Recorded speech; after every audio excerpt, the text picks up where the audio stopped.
నమస్తే. పార్లమెంట్లో మహిళా బిల్లు రగడ అనేక రకాల చర్చలకు దారితీసింది. పార్లమెంటు వేదికగా చోటు చేసుకున్న మరో రాజకీయ హైడ్రామా ఇప్పుడు దేశవ్యాప్తంగా తీవ్రమైన చర్చకు దారితీసింది. మహిళా బిల్లు వీగిపోవడంతో కాంగ్రెస్ పార్టీ హర్షం వ్యక్తం చేయడమే కాకుండా పార్లమెంట్లో ప్రవేశపెట్టిన ఈ బిల్లును నల్ల బిల్లుగా అభివర్ణించడం ఇప్పుడు తీవ్రమైన దుమారం రేపుతోంది. అసలు మహిళా సాధికారత కోసం తెచ్చిన ఈ బిల్లును నల్ల బిల్లు అని ఎందుకంటున్నారు? ఇందులో కాంగ్రెస్ వాదన ఎంతవరకు కరెక్ట్, అలాగే వారి సంబరాలు ఎంతవరకు తప్పు? సామాన్య ప్రజల కోణంలో ఈ రాజకీయ చదరంగం ఏమిటో ఒకసారి ఇక్కడ స్పష్టంగా చెప్తాను. అసలు కాంగ్రెస్ వాదన ఇది ఎందుకు సరైనది? ప్రభుత్వం ప్రవేశపెట్టిన ఈ బిల్లును కాంగ్రెస్ వ్యతిరేకించడానికి బలమైన కారణాలు ఉన్నాయి. ఈ బిల్లులో తక్షణ అమలుకు ఎలాంటి అవకాశం లేదు. జనాభా లెక్కలు, నియోజకవర్గాల పునర్విభజన, ఈ డీలిమిటేషన్ పూర్తయిన తర్వాతే రిజర్వేషన్లు ఇస్తామనడం కేవలం ఎన్నికల స్టంట్ అని విపక్షాలు ఆరోపిస్తున్నాయి.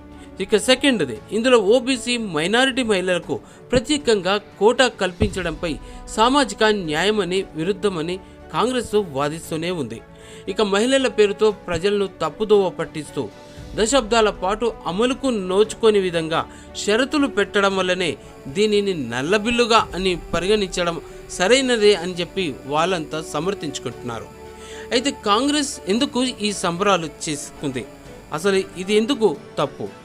బిల్లులోని లోపాలను ఎత్తి చూపడం ప్రతిపక్ష బాధ్యతే అయినప్పటికీ ఒక మహిళా బిల్లును వీగిపోయినప్పుడు హర్షం వ్యక్తం చేయడం తీవ్రమైన విమర్శలకు తావిస్తుంది.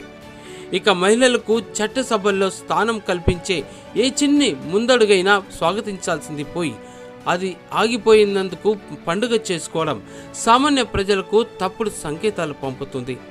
దేశంలో ఉన్న యావత్ మహిళా ప్రజానికానికి తక్కువ చేసి గేలి చేసినట్టుగా అవుతుంది. రాజకీయ మైలేజ్ కోసం చట్టంలో సవరణలను కోరవచ్చు, కానీ బిల్లు అసలుకే మోసం వచ్చినప్పుడు చప్పట్లు కొట్టడం సగటు పౌరుడికి ఏమాత్రం రుచించడం లేదు. ఇది పరోక్షంగా మహిళలను విమర్శించడమే అని చెప్పేసి ఇక్కడ అర్థం. ఇక పురుషాధిక్యతను, పాత రాజకీయ వ్యవస్థను కొనసాగించాలా అనేటువంటి విమర్శలు కూడా వస్తున్నాయి. అయితే ఈ విషయం మీద సామాన్య ప్రజలు ఏమంటున్నారంటే, ఇది సామాన్య ప్రజల దృష్టిలో ఇదంతా ఒక పెద్ద రాజకీయ నాటకం అని అనుకుంటున్నారు.